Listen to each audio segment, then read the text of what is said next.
Hello, this is my student Jeff. He plays the trumpet. His shirt says that he does. You can't really see it. There you go, trumpet. So he is a perfect candidate to learn the flute, of course. All right. Hi, Jeff. Hi, Eric. How's it going?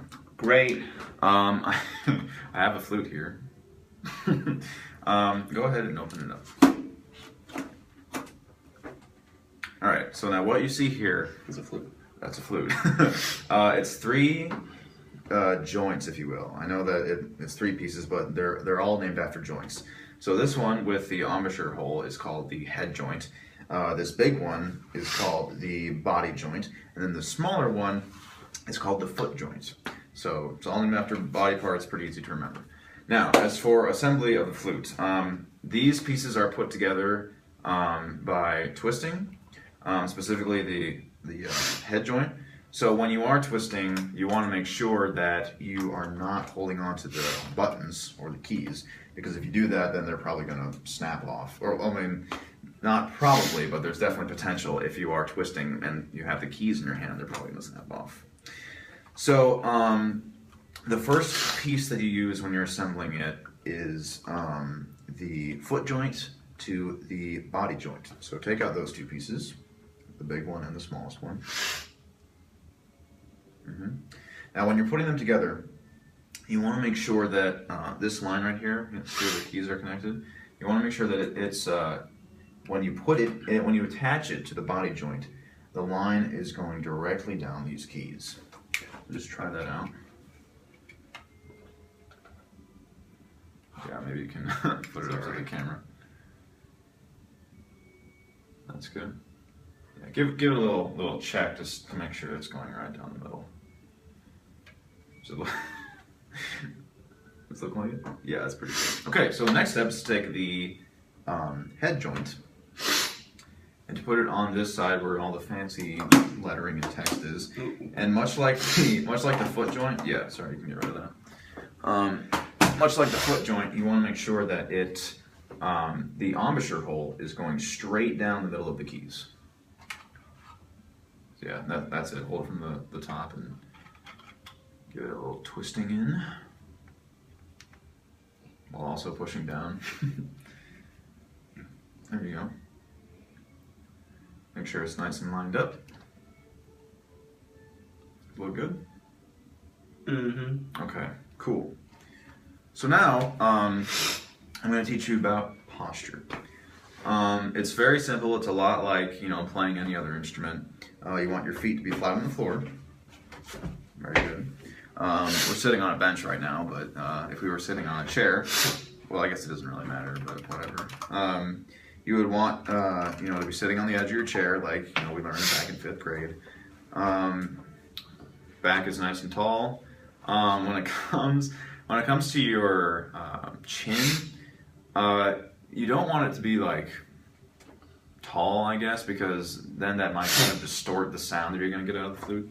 But you don't want it to be like this either, or else you're going to constrict the airflow. Okay, so pretty basic things as far as embouchure is concerned. As far as holding the flute goes, with your left hand. Okay, before we do that, there are 3 points of balance whenever you are playing the flute. These 3 points of balance will be very helpful as far as tone production is concerned, as far as dexterity of fingers is concerned, etc., etc. And those 3 points are where your index finger meets your hand, your right thumb, and your chin. We will get to the chin later. For now, we're going to focus on the left hand and the right hand. So, this is what it kind of looks like. The right thumb goes right under the 4th key. I know you must be thinking like 4th, but there are like 12 keys on here. We'll get to that. Your right thumb goes under the 4th key, and where the index finger meets the palm goes right under that 1st key right there. Because when you do put your hand in context, that's usually where it falls. When I first started playing the flute, my hand was kind of out like this, but as you can see, there's a huge gap right there, and there's not really any support whatsoever. Then you only have 2 points, and that's no good. As far as the fingering positionings go for your left hand, you want your thumb to be on the appropriately named thumb key. And you want your first index finger to be on the first key. I know that it's technically the second key, but we call it the first key. Your middle finger will go on the third key. I'm sorry, the second key. It's technically the third key. I mean, if you want to count it like that, but it's the second key. And then your ring finger goes on the third key. Make sure that it's staying on the balance point. Now with the right hand, like I said, the right thumb is under the fourth key. The index finger goes on top of the fourth key. Middle finger goes on the fifth. Ring finger on the sixth. Give that a shot. Authoritative. I like it. Can you hold it up to the camera? Yeah. Make sure that the thumb is not too tucked in, or else you'll. Or make sure that the thumb on the right hand is not too tucked in or too far out. Otherwise, you'll get joint pain and it won't be very comfortable. Yeah, very nice. Okay, so now that you know how to hold the flute, let me just take that from you. We'll get into some embouchure formula. So with the flute embouchure, it's pretty straightforward. If you were to imagine this as a candle, the head joint is a candle, and imagine that there's a flame on top, and it's your birthday, okay? So what you do on birthdays, you blow out candles, right? Well, if you had a good childhood, I guess. But anyway, so when you just try to imitate what it feels like to blow out a candle, with the head joint specifically. So you can probably like hold it maybe just like right here in order to get as much air going as possible, and just blow out the candle. And when you're doing this, of course, you don't want it to be like a tuba player. You don't want to go like, because then you don't really have a focused airstream or anything like that. You'll notice that my chin is flat, my lower lip is flat, the corners are firm, and the actual hole in between my lips is not too big and it's not too small either. Give that a shot. Make sure that you have the embouchure formed as soon as you blow it. Yeah. Very nice. All right. Slip that back on. Make sure it's centered. Oh, yeah. All right. One more thing. I jumped the gun a little bit. Your first note. So the first note on the flute, the easiest to play, is a B for two reasons. One being that, well, the range. You don't have to. It's not too high. It's not too low. It's just in the middle. It's good. Also, the fingerings. Fingerings are pretty easy for B. It's just the thumb key and the first key. So it's your thumb and your index finger. And also, sort of a pro tip: when you are, when your fingers are free, that is, when they're not playing keys, make sure that you're not like all the way up here, because that's a lot of wasted energy, and you won't be able to play 16th notes. I mean, the reason why you see some professional flute players, you know, being able to be like, that's my impression of a flute. It sounds like a B. But no, the reason why, you know, professional flautists can fly across the flute is because they're not lifting their fingers like this. They're able to just keep them nice and close, because you see that the margin of, you know, from it being open to close is like a centimeter. Yeah. So yeah, just a little pro tip for you. So yeah, thumb and first finger, which is a B, and yeah, just give it a shot. Try to make a noise.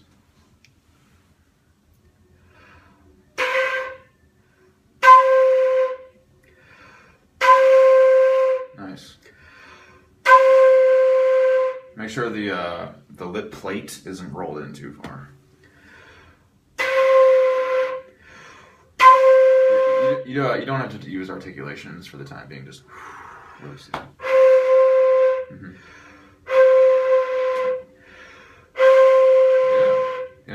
Yeah, really good.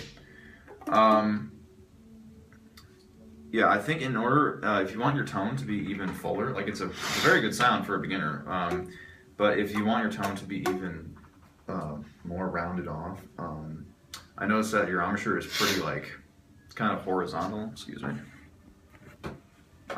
Your embouchure is like pretty horizontal, so try to make it a little more like a circle. You know, just remember blowing out that candle.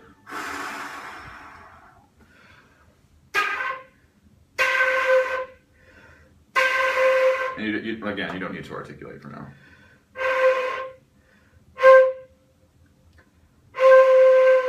Mm-hmm.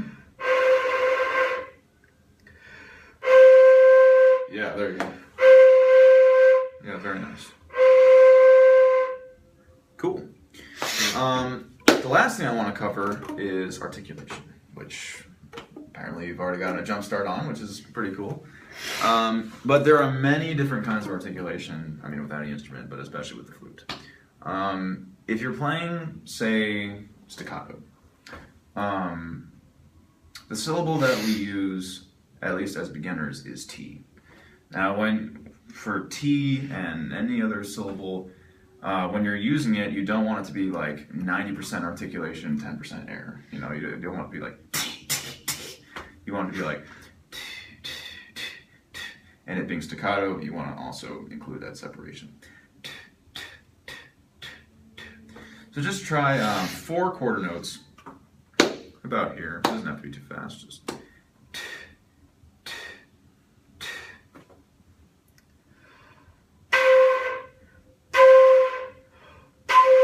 Yeah, very nice. I noticed that your embouchure is kind of like malleable. Like it starts off one way, and then when you produce a note, it like kind of molds into another. So just make sure that it stays stationary and calm. Okay.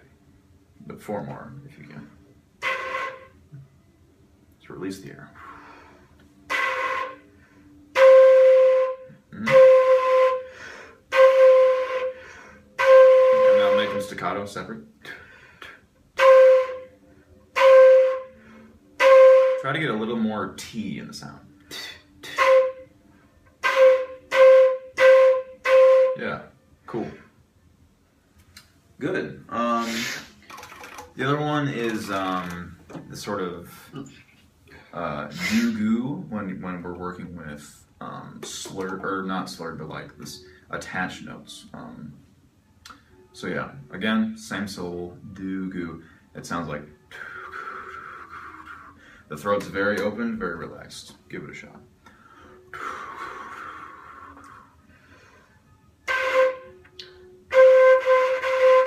Yeah, the first 2 was really good.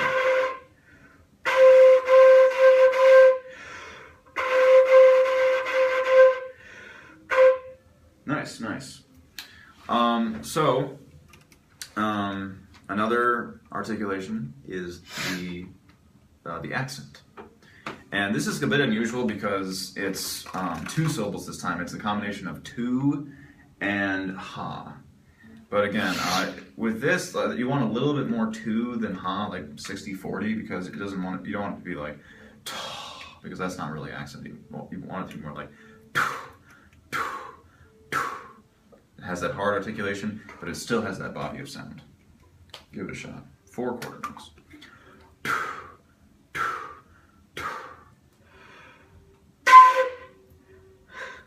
Yeah, that's good, that's good. Keep going. A little more tongue in there.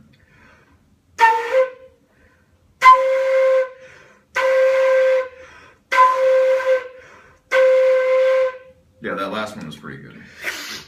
Just try 4 more, just to emulate that last one, because that was pretty solid.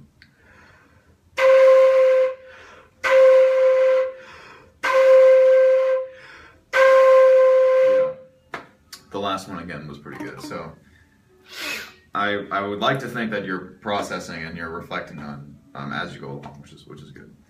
And of course, like all instruments, we also have double and triple tonguing. Now, as brass players, I think the only time we've ever heard flautist double tongue is Empire Strikes Back. But I'm sure that other fellow flautists would be pretty angry at me for saying that. So it's worth knowing. Now for double tonguing, we use the syllables tu and ku. You can also use dugu if it's like more legato type section, but for clarity purpose and since we just learned dugu, we'll do tuku. So like before, just use the syllable and especially use air. Make sure the ku isn't very hard. You kind of want the ku just to be there to add to the articulation. Give it a shot.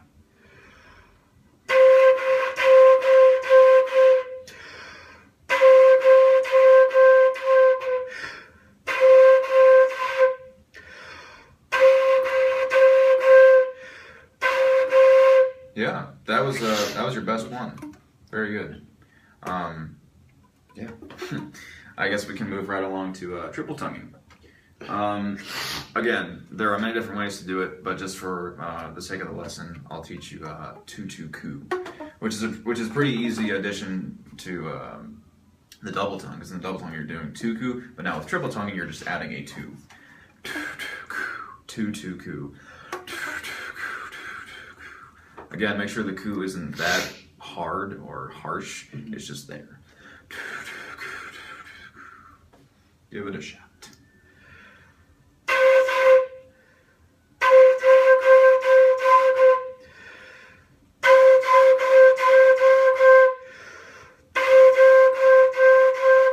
Yeah, your articulation is very clear, which is good. But just try to give it a little more air to it, a little more forward motion so it's smoother.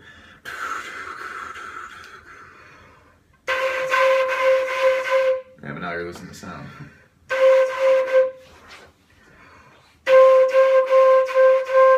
There you go.